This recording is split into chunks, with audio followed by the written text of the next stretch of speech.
I'm Shreya. I'm one of the founders of Simplex. Simplex is a browser automation development platform for AI companies.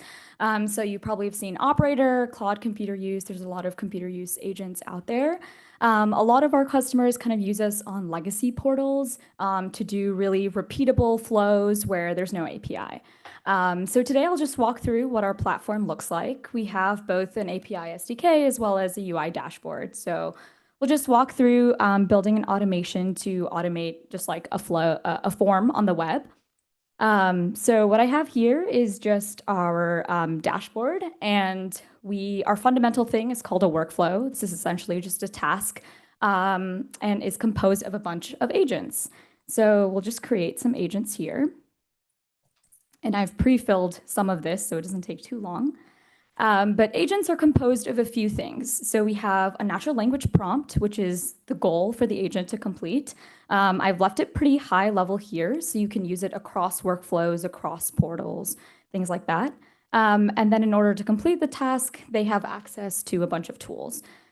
So I probably want my agent to click, type, press enter, wait for things to load, and scroll probably.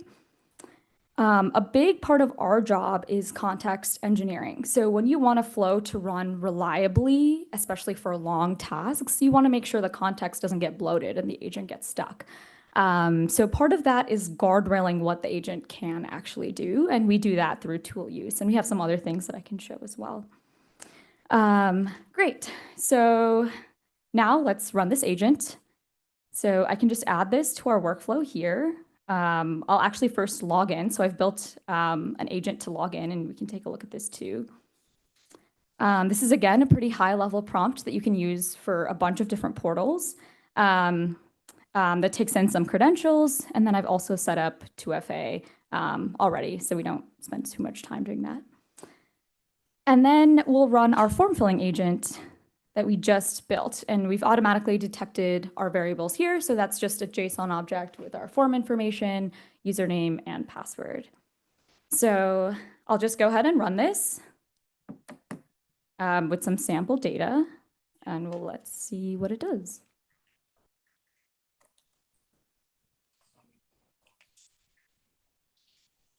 Awesome. So it's spun up a session. You can run multiple concurrently, but I'll just do one for now. So on the left, you can see a live stream of what's going on, what the agent is doing. And on the right, you can see its log. So you can see what it's thinking, the tools that it's using to really get a sense of what's going on here. And what we've learned from our customers too is that though it's our job to handle all the context, prompt management, infrastructure, authentication, a big part of that for developers is kind of exposing all of those tools for our users. So something that you can do is you can pause the agent, and then you can also interact with the page if you're trying to get to a particular state.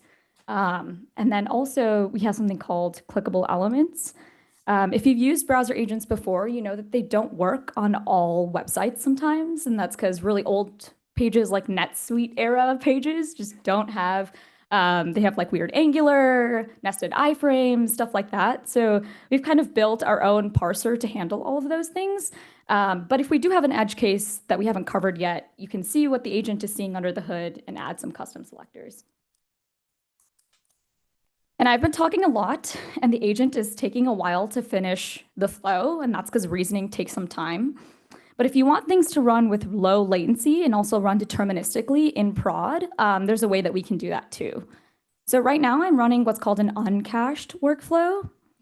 And so the first time we run it, the agent just uses reasoning to actually figure out what it needs to do on the page. So that was all the logs that we saw. Once we run it the first time, we actually cache the actions. So if I go to this pre-cached agent and look at the cache tree, I can actually show you what it's done.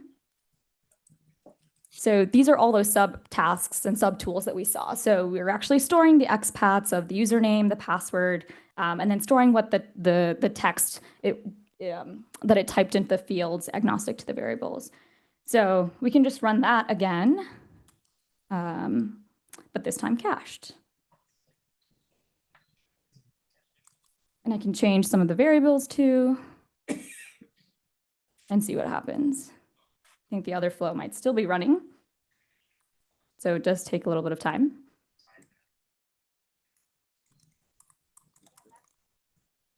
Oh yeah, so it's speeding through it, and you can see all the expats and the playwright cache tree that it's running.